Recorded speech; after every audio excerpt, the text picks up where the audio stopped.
Casio Chaos Theory. What the Oh, it must be time to count down our picks for the top 10 famous Casio keyboards. For this list, we are going to look at the Casio keyboards that featured prominently on hit recordings, made appearances with well-known bands on stage and in promo videos, and also that were spotted on TV. If there are any that you think might have been missed, please let me know in the comments section down below. Welcome to Casio Chaos Theory. Now, let me jump to the smaller TV down there. And let's get this list rolling.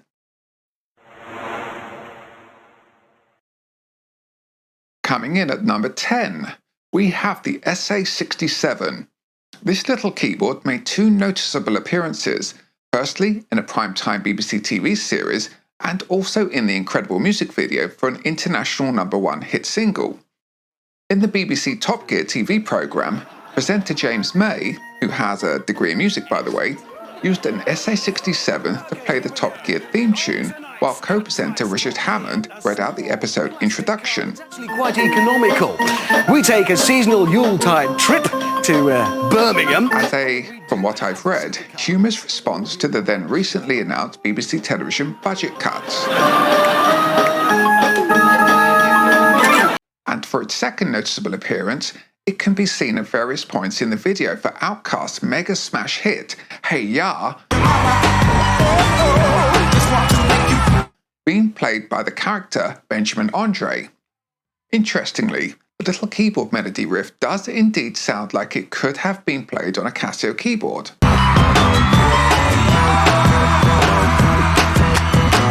But I can't find any confirming information as to whether Outkast actually used one on the studio recording. Alas, I don't have an SA67 of my own, though I do have a later SA76 that has a different sound engine to the SA67, but let's try playing the riff on it. Maybe that catchy keyboard melody on that fantastic song really did come from a little Casio.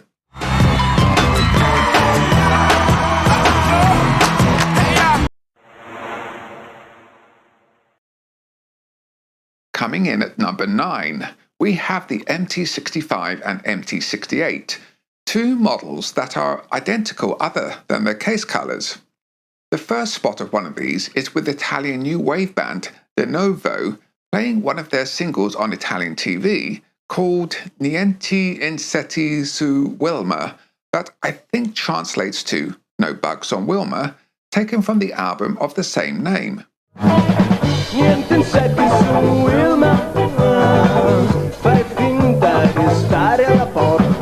You can see the keyboard player Luca Madonia playing his white MT65 at various points in the video.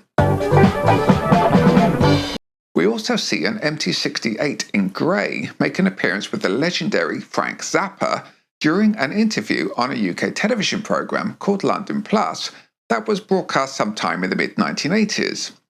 Frank very amusingly refers to his MT68 as his apparatus and explains to the interviewer what he uses it for. This is an apparatus that can provide entertainment in those boring hours when the restaurant is closed and you got back from the gig too late to get something to eat, and you have to eat nuts or things that live in the minibar. He also said that he used it for writing some of his music. And you can also use it for composing. I've used it for a wind quintet that I'm working on. And he then goes on to give a quick demonstration. You turn it on and then you...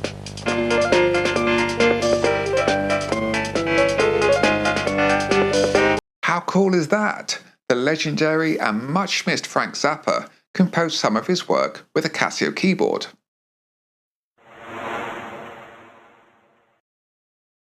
Coming in at number 8, we have the Mini Keys MT30, originally released in the latter part of 1981.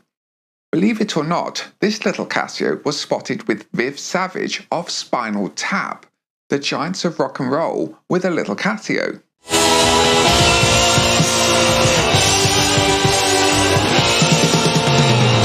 Next, we find out that Martin Gore of Depeche Mode had one on top of his PPG Wave during their early live gigs, and it amusingly had Fairlight badly written on the back of it, allegedly as a dig at ex-bandmate Vince Clarke spending lots of money on a real Fairlight synth after he'd left the band. Then we find an MT30 connection with synthpop pioneers Heaven 17, where on the Heaven 17 Facebook page, singer Glenn Gregory posted an old picture of himself with an MT30 and stated that the picture was taken just after they had demoed their track, Let Me Go. This track appeared on their second album, The Luxury Gap, though it was omitted from the original US version, and I'm not sure if the MT30 appears on the actual studio track itself.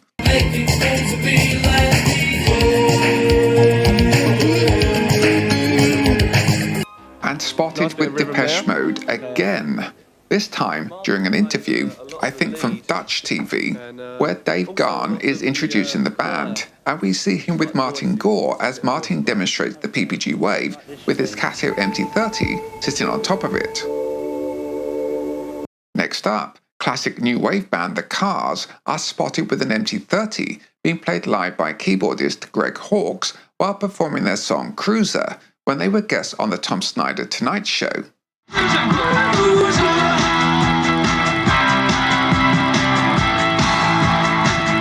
And yet again, we see an MT30 with Martin Gore of Depeche Mode still sitting on top of his PPG Wave. This spot is from a live performance of Tora Tora Tora that I believe was broadcast by BBC Television. But just to prove that Martin's MT30 wasn't just for show, here you can see him playing it live in concert at London's Hammersmith Odeon during their song Nothing to Fear.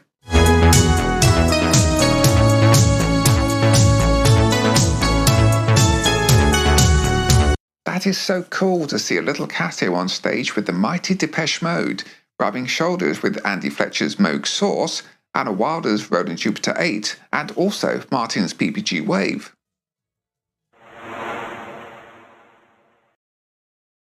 Coming in at number 7, we have the mid-1980s MT500 with a cameo of the MT100, and I'll explain that cameo shortly.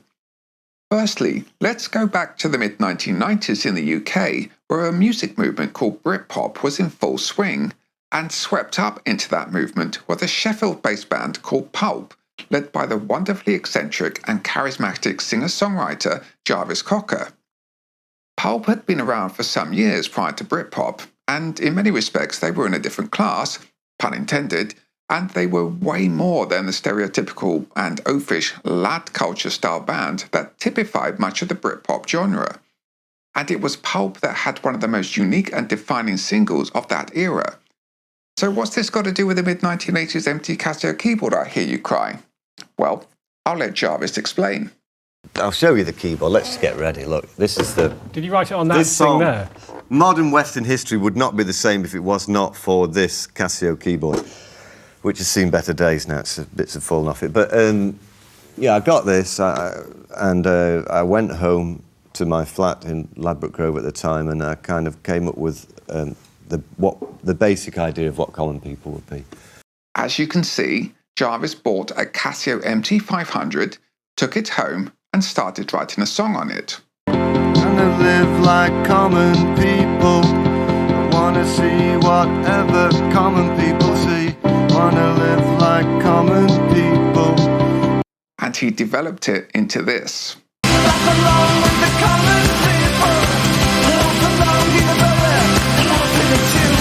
Yes, Pulp's absolutely wonderful and timeless mega hit, Common People, was inspired by and written on a Casio keyboard. I'm not sure if it was used on the studio recording, as keyboard player Candida Doyle was more commonly seen performing with a Farfisa organ. However, in an early live performance of Common People at the 1994 Reading Festival, Candida can be seen playing the MT500 related MT100 throughout the song. Never feel like common people when you feel your life is slipping away from you. Well, who knew that one of the biggest hits of 1995 was written on a Casio MT500? Common people like you.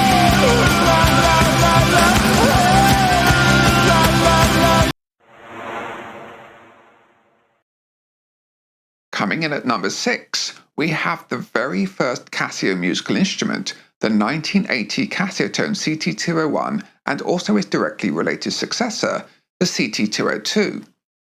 There are some differences between them, though they are both based on the same fundamental design and internal sound architecture.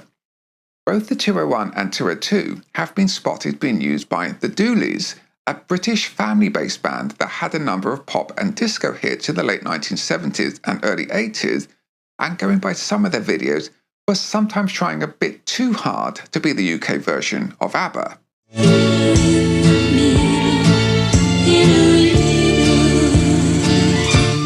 There are numerous spots of the 201 and 202 being seen with the band on TV and in their videos, though I don't know if the band actually used their Casiotones on the studio recordings. As to why the Dooleys used Casiotones, well, going by this advert, it appears that they must have had a sponsorship deal going on. The next spot is of a CT202 being used live by none other than the legendary Sly Stone, leader of the influential Sly and the Family Stone, when he was a guest on the Letterman talk show. You can see him play it during the song Take You Higher.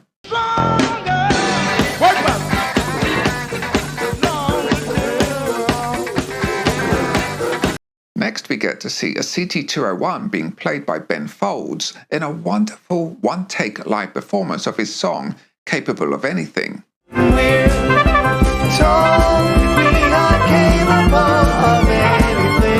And we get to see Spinal Tap's Viv Savage again, because as well as the MT30 you saw him with earlier, he was also using a CT202 while performing their song Rock and Roll Creation.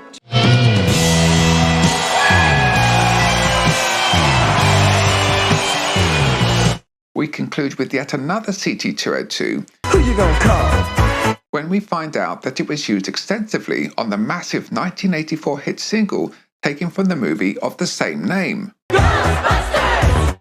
Singer-songwriter and musician Martin Page, along with guitarist Brian Fairweather, both worked with Ray Parker Jr. on this international hit single. I ain't afraid of no ghosts. Martin recently did a podcast giving a fascinating and very humorous glimpse into how that hit single came to be. He goes, got a keyboard? I said, I've got in my car, and this is very good for everybody now, a Casio 101, one of the first synthesizers I've ever bought. Note that Martin referred to his Casio 101, but actually meant Casio 202. Mind you, I can tell you what I played on it. Right at the beginning, the do-do, do-do, do-do, I'm playing that while Ray plays a descending line. And in the interview, he goes on to point out many of the other places his Casio was used in the song. When it goes into the middle eight breakdown, there's a noise that goes dang, dang, dang, dang, and that's me again on the Casio.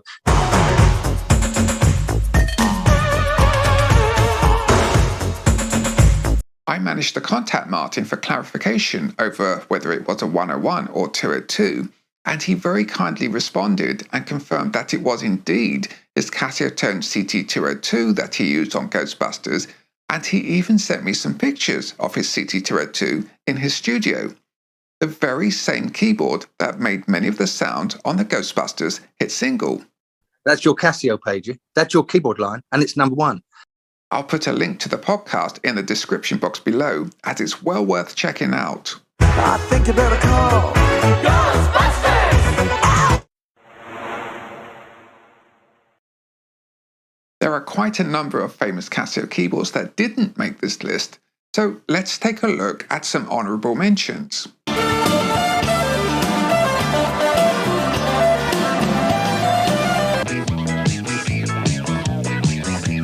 Jesus is a friend of mine. I have a friend in Jesus.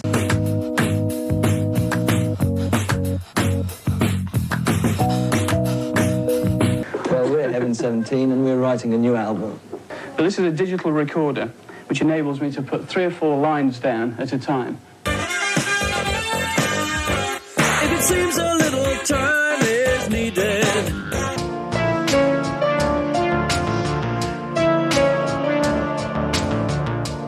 C to the A to the S-I-O. You're the only one I trust, 'cause you're the only one who knows.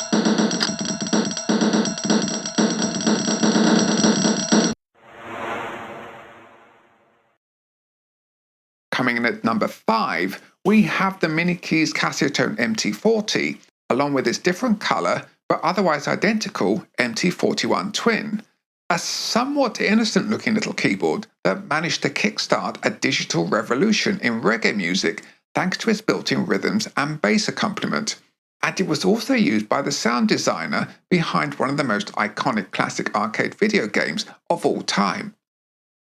In 1980, US pinball machine company Williams Electronics wanted in on the rapidly emerging video game industry and got together a crack team of young designers and programmers to make their debut.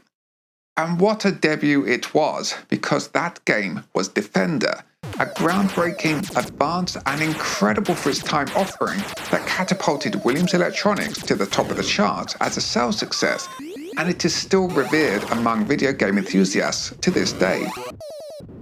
The main programmer, Eugene Jarvis, is the most famous of that team, as he went on to create many other video game classics such as Stargate and Robotron. But another member of that team was sound designer Sam Dicker, who created all of those iconic Defender sounds.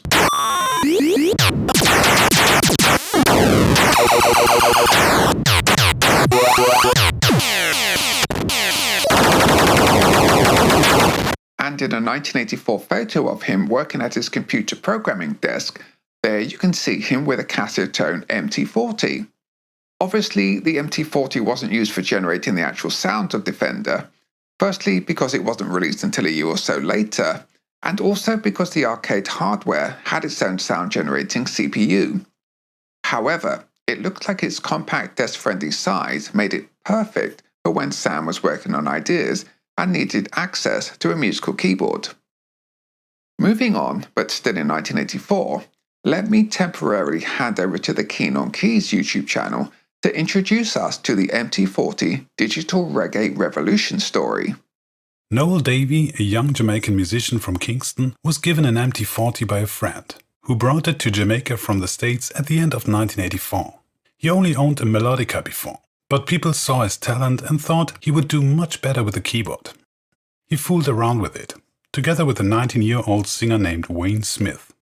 Wayne Smith was a young Jamaican reggae singer who had been working with local Jamaican studio producer King Jammy. I don't wanna be the one to say I'm sorry.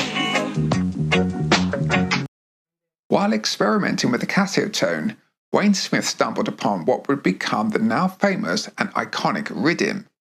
You know, playing around the keyboard, I pressed the button and then I heard so is it true that the Japanese, the Casiotone? Yeah. Right? Yeah, it was, yeah. Noel Davey said that he lost the pattern, but after a week or so he found it again. He created a rhythm track and Wayne Smith laid down some lyrics inspired by Barrington Levy's hit Under Me Sensi. They presented it to mixmaster and producer Lloyd King Jammy James, who had already produced an album for Wayne Smith. He made it a bit slower and added a couple of tracks on top. And now I will show a clip of part 1 of my Casio SA76 review, as the SA76, along with many other modern Casios, has that famous rhythm included. And I covered some of the story of what then happened with this famous rhythm. And this particular rhythm was used by the artist Wayne Smith for his song Under Me Sleng Teng way back in 1985. The song used a classic Casio MT40 to generate the rhythm. It became a cult reggae song as well as a breakthrough dancehall hit.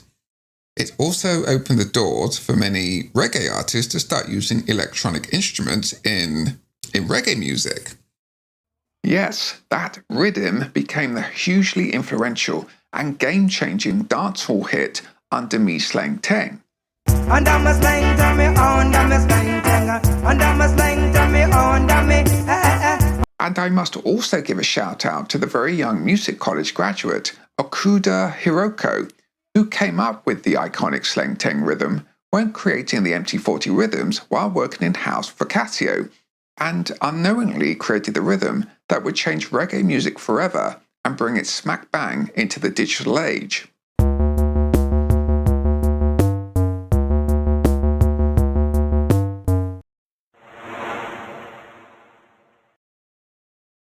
Coming in at number 4, we have the 1980 Casiotone M10, probably the most famous Casio keyboard that people are completely unaware of. Alongside the 1980 Casiotone CT201, the M10 is one of the very first keyboards Casio ever released, and for a short while it seemed to be everywhere, and it even provided the lead melody on an iconic synthpop hit single. However, likely because of a misquoted magazine interview, the poor little M10 never got the credit it rightfully deserved. Let's run through some of the many sightings of the M10, and you'll see why it occupies the number 4 slot on this list. Firstly, Casio must have been sponsoring famous artists to endorse the M10 for their promotional material, and here we can see promo photos of the band Dr. Hook, all clamoring round the little keyboard, and also blues legend B.B. King looking very purposeful with one. Though quite why they got a famous guitarist to pose with a keyboard is anyone's guess, and I doubt that either of them actually used one on their recordings. One famous artist that did appear to use one, certainly at home, is godfather of funk legend James Brown. James owned an M10 that was sold by Christie's as part of his estate auction when he passed away. If you look at the pictures of James's M10, it has clearly been well used, and it sold for the heady sum of $750. The M10 also made a good number of appearances in videos and on TV, with new wave pioneers Devo featuring one in their That's Good promo video strapped onto singer Mark Smothers' bow like a keytar, playing the solo.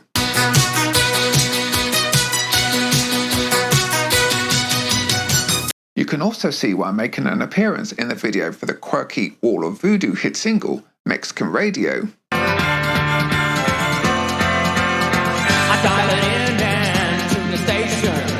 Next up, we again see Greg Hawkes of new wave band The Cars playing an M10 along with his Casio MT30 during a live TV performance of their song Cruiser on that same Tom Snyder Tonight Show.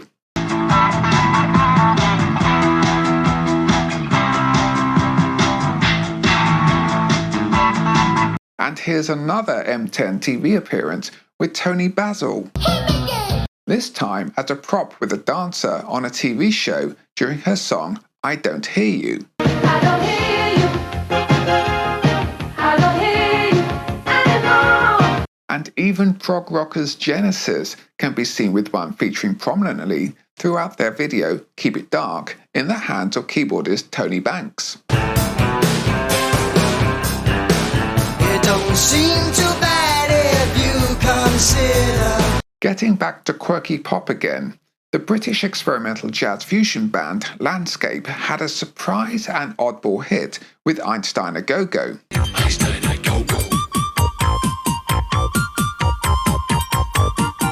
And the M10 can briefly be seen in the promo video. And two of them are seen with the band during a TV performance. Interestingly, it's implied in the video and during a brief TV feature that the lead flute-type sound is played with a modified oboe triggering a synthesizer. This synthesizer console is actually blown. The instrument is woodwind all right, but it makes no sound. That reed vibrates a beam of light, which converts the player's tonguing and blowing into electricity. But with the band being seen prominently with an M10, I do wonder if that sound is actually from the M10's flute preset.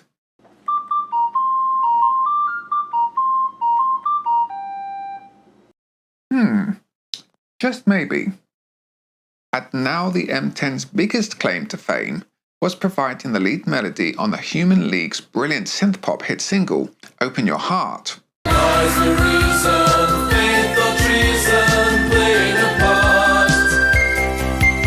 This song was from the Human League's cutting-edge 1981 Dare album, and I made a video trying to solve this Human League and M10 mystery. Both the M10 and the Casio VR1 are listed on the inner sleeve of the Human League's Dare album under the Instruments Used heading. It wasn't common knowledge where the M10 had been used on Dare, but a few years ago I read online that the M10's flute preset was the lead melody sound from Open Your Heart, and playing it on my own M10, it seemed a perfect match.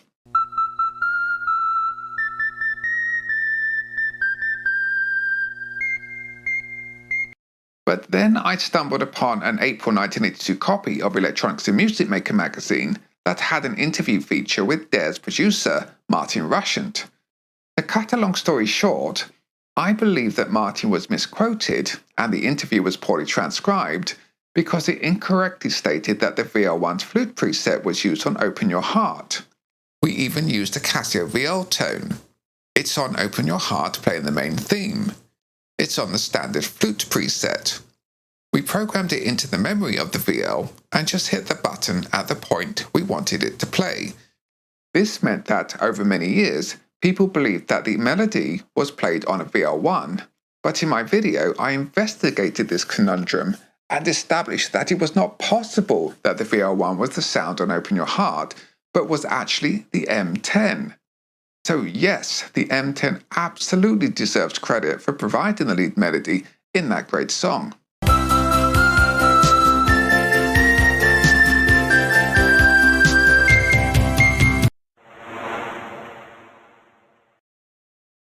Coming in at number 3, we have the 1987 Casio FZ series, a revolutionary sampler that brought affordable and powerful 16-bit sampling to the masses. Undercutting its much more pricey earlier rivals, the FZ very quickly became a staple of recording studios and with artists eager to embrace the new technology and explore the new sonic possibilities that samplers could offer. First up, New York City house and dance band Delight the Power of Love promo video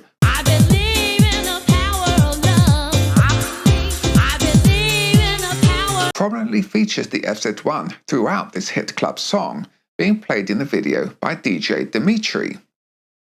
Singer Lady Miss Kia started the band and got heavily into sampling after acquiring an Akai S900 in 1987, and later on a Casio FZ1, with sampling being used almost exclusively on their first album that also included the massive club hit Groove Is in the Heart.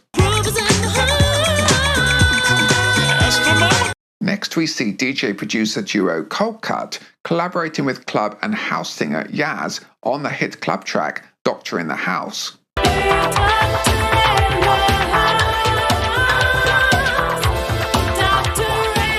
An FZ1 can be seen in the background in many of the shots, and also note a brief glimpse of a Casio SK1 sampler. It could be asked whether an FZ sampler was actually used on the recording. Well, take a look at this clip of Jonathan Moore of Cold Cut demonstrating how they use sampling in the studio. Having got that into our sampler, we play it.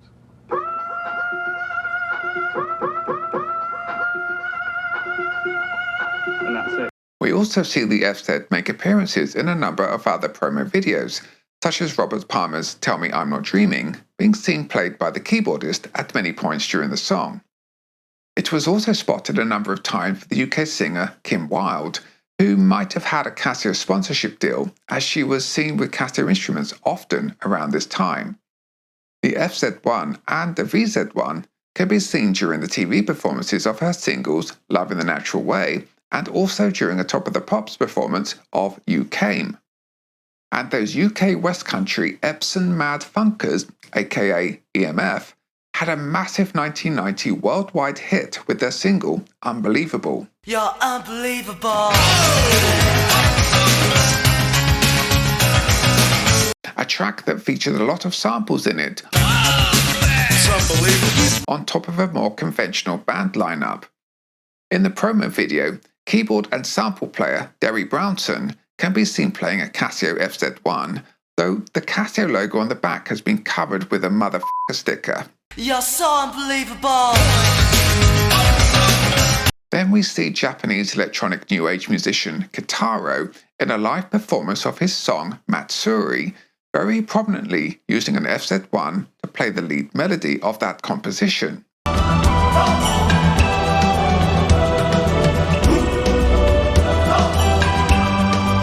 Kitara's use of an FZ for new age and world music really does go to show the flexibility of this sampling Casio. And to finish up with a big one, the incredible Richard D. James, aka the Aphex Twin, and his many other guises, a leading light and pioneer in the world of modern electronic and experimental music, and he holds the title for the most disturbing Chris Cunningham-produced music video of all time that accompanies his equally disturbing track, Come to Daddy.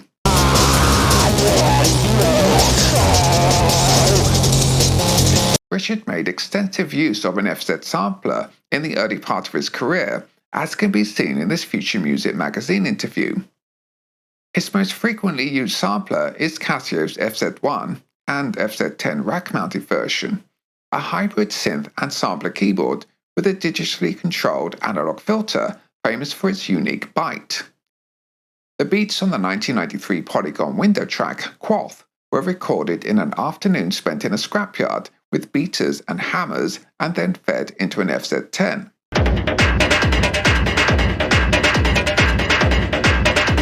In fact, according to the interview, the Casio FZ10 with custom filters tacked on is used on a surprising 80% of Richard's tracks.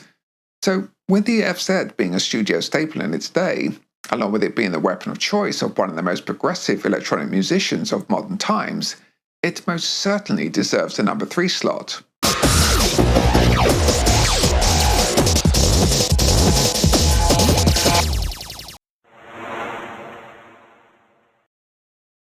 Landing the number 2 spot, we have the legendary Phase Distortion CZ series released in late 1984.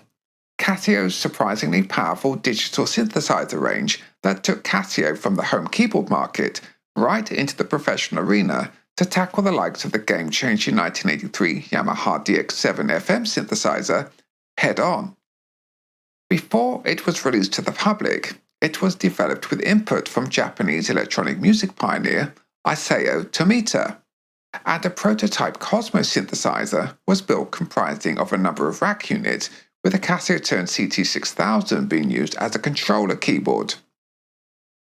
You can see a picture of Tomita with the Cosmo rack unit and computer system behind him, and also the Casiotone CT6000 in front of him.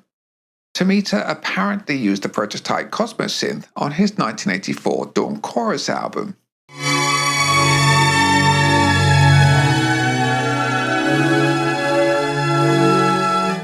A CZ1 could also be seen on UK BBC TV series Rock School, an educational programme that taught and explored all types of contemporary music, where it was part of keyboard player Alistair Gavin's extensive rig.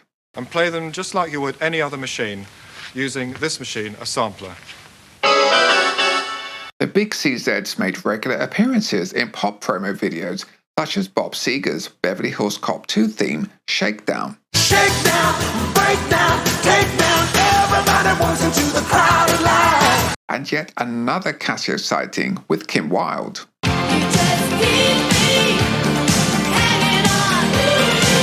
And even legendary guitarist Carlos Santana's keyboard player used one as part of his live rig.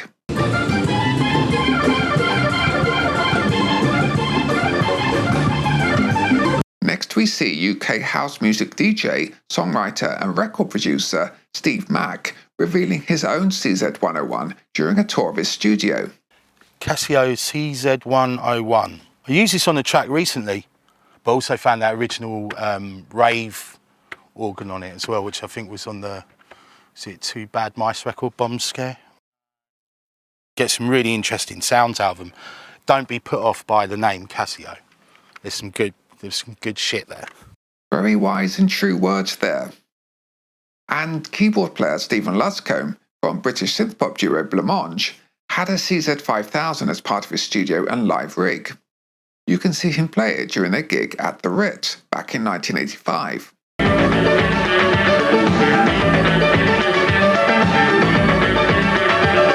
Pretty cool to see the Casio rubbing shoulders with the Roland Jupiter 8 and Roland JX8P there. Next up, US hip-hop group Salt-N-Pepa had a massive worldwide hit with Push It in 1987 and 1988. Originally a B-side to their Tramp single, it soon became a radio staple and gave the band international recognition. and allegedly most of the track was recorded using a Casio CZ, with the CZ101 being seen prominently throughout the promo video. Push it good. Push it real good. Now we move on to how the CZ was a game changer for electronic dance music and inspired countless imitations thanks to a sound that became known as the Reese-bass. Back in 1988, US DJ and producer Kevin Saunderson had a side project called Reese, and he dropped a dark, moody and groovy house-based dance floor single called Just Want Another Chance that featured a massive warbly chorus bass sound made with a Casio CZ5000.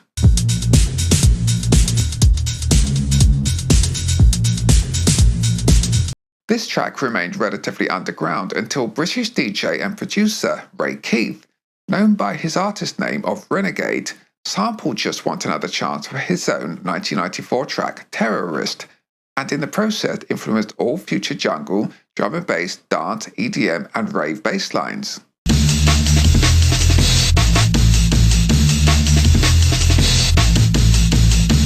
Finishing up with one of the absolute legends of British synthpop, the one and only Vince Clarke, whose credits include Depeche Mode, Yazoo and Erasure.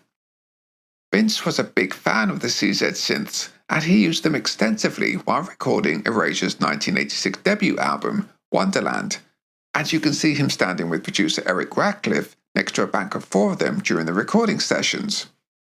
Vince was also featured on UK TV programme Rock School, where he demonstrated how he used sequencing to build a song, with his master controller being a CZ1000.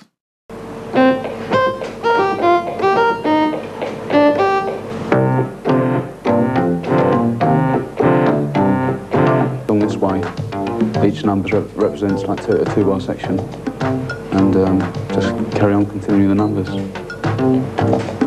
that's it, that's the end. Thank you. And though Vince owns all types of classic synthesizers, he is so down to earth and humble that he was more than happy to be seen playing his CZ101 throughout Erasure's Chains of Love video. Together we'll break these chains of love. Don't give up. All these years later, and with an enviable collection of synthesizers, Vince still has a CZ101 in his studio, sitting with all his other favourite synths. Just to finish up, we must have a quick look at Mario Mathai, a Belgian synth musician who seems to have just about every Casio keyboard under the sun, and Outside by a Beach, for the promo video of his jumping dance song.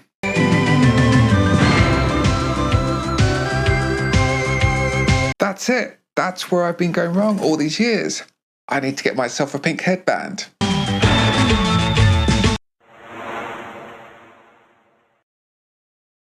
And before we reveal the number 1 on our list, there are still some more famous Casio keyboards that deserve an honourable mention.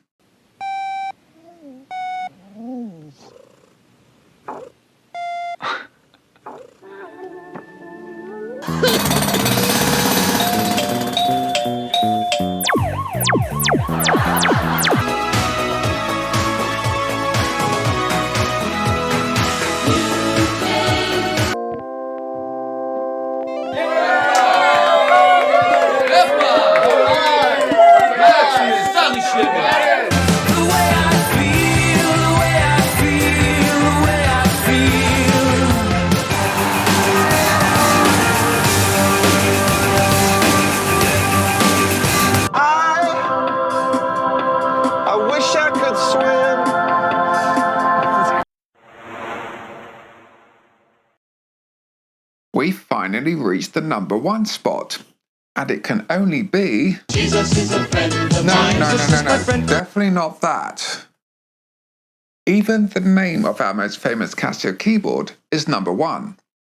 Yes, the 1981 VL1, also known as the VL Tone, takes the crown for the most famous Casio keyboard. I've seen the VL1 described as being simultaneously utterly ridiculous, yet utterly brilliant, kind of the keyboard version of Schrödinger's cat. Can you imagine back in 1981 when the designers came up with the concept of this calculator, synthesizer, sequencer instrument, and then tried to explain it to their Casio bosses? I seriously doubt that any of them thought it would go on to be such an iconic keyboard used by many famous artists and would still be in use decades later. If we take a look at the long list of famous appearances in the VO1 Wikipedia entry, you can see that there is a lot to choose from. Let's start off by looking at the VO1 making an appearance on the BBC TV Science and Technology programme Tomorrow's World. But never say, "You've seen this one before." For a start, it isn't really an electronic organ. It's actually a calculator which capitalizes on the fact that the technology for producing electronic music and electronic calculations is now very close together. Even on its release, the VO1 was making some waves and finding its way onto primetime British television. Now, let's take a look at a compilation of VO1 cameo appearances on TV and in music videos.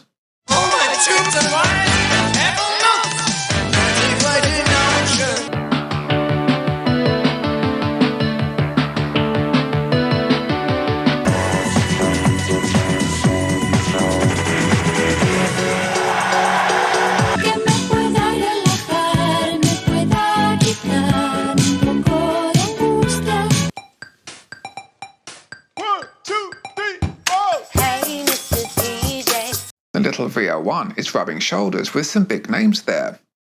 How about we check out some studio recordings that it appeared on? Here's a selection.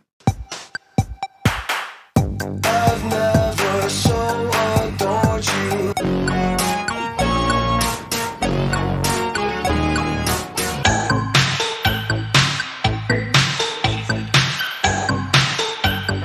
Big Daddy got a Casio Chaos. The very recognisable VO1 rhythms are certainly popular, and that last track from Luke Haynes also included the flute preset as well as the song's lyrical theme, being a tribute to this little keyboard. Another feature that the VO1 is famous for is its built-in demo tune.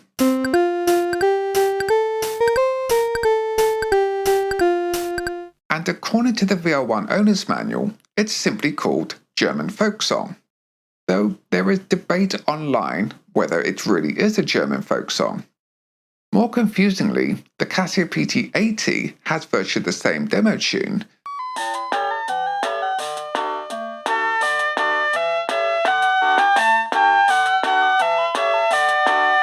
but according to the supplied RO551 ROM pack, it's now called Unterlanders Heimweh.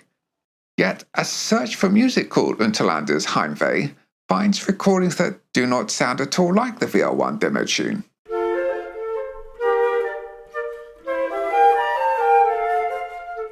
However, the VO1 demo tune is popular in Japan as a children's song called Yamano Ongakuka.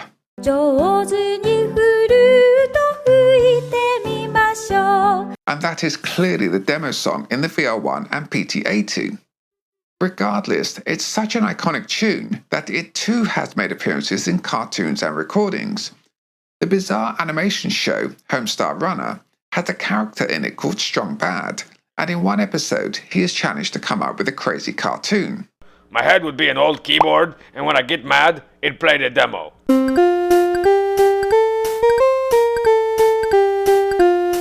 That was pretty bizarre.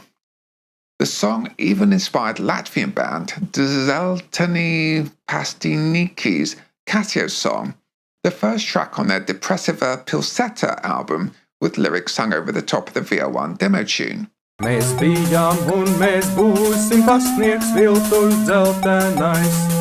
Now moving on to the heavy hitters. The little VO1 has been used and sampled by many big name artists over the years. Let's take a listen to some of them.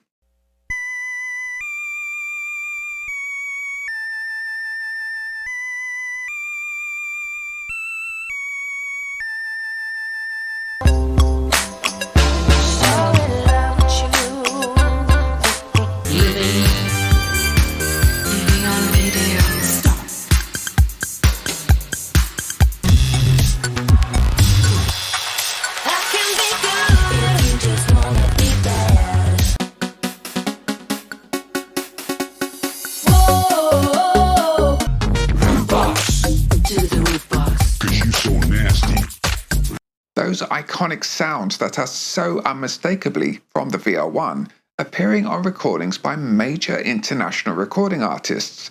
And there's no end to this little Casio's talents. It even featured in an Australian TV commercial for Sakata crackers.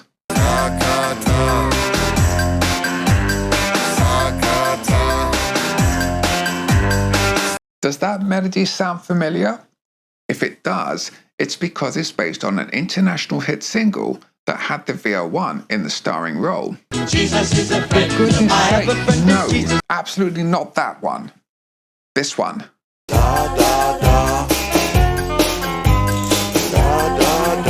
What more needs to be said?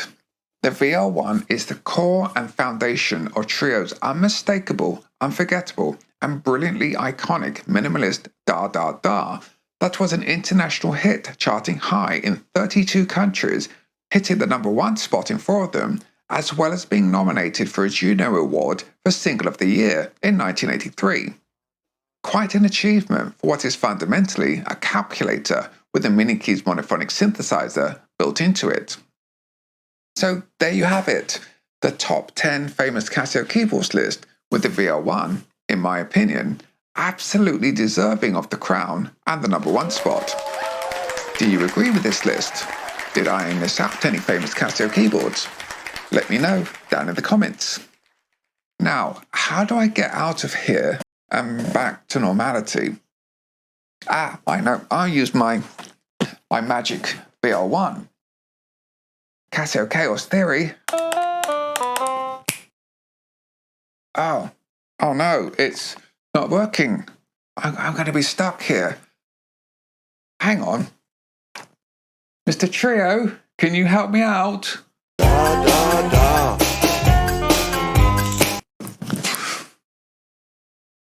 Oh, thankfully that did the trick. And Mr. Trio's magic VR1 got me back.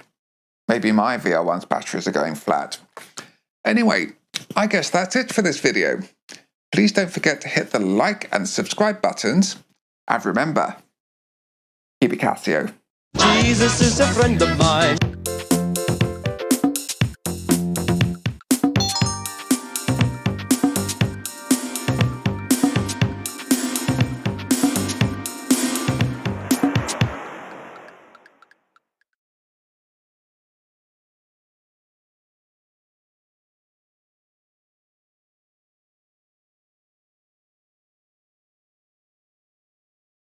Jesus is my friend.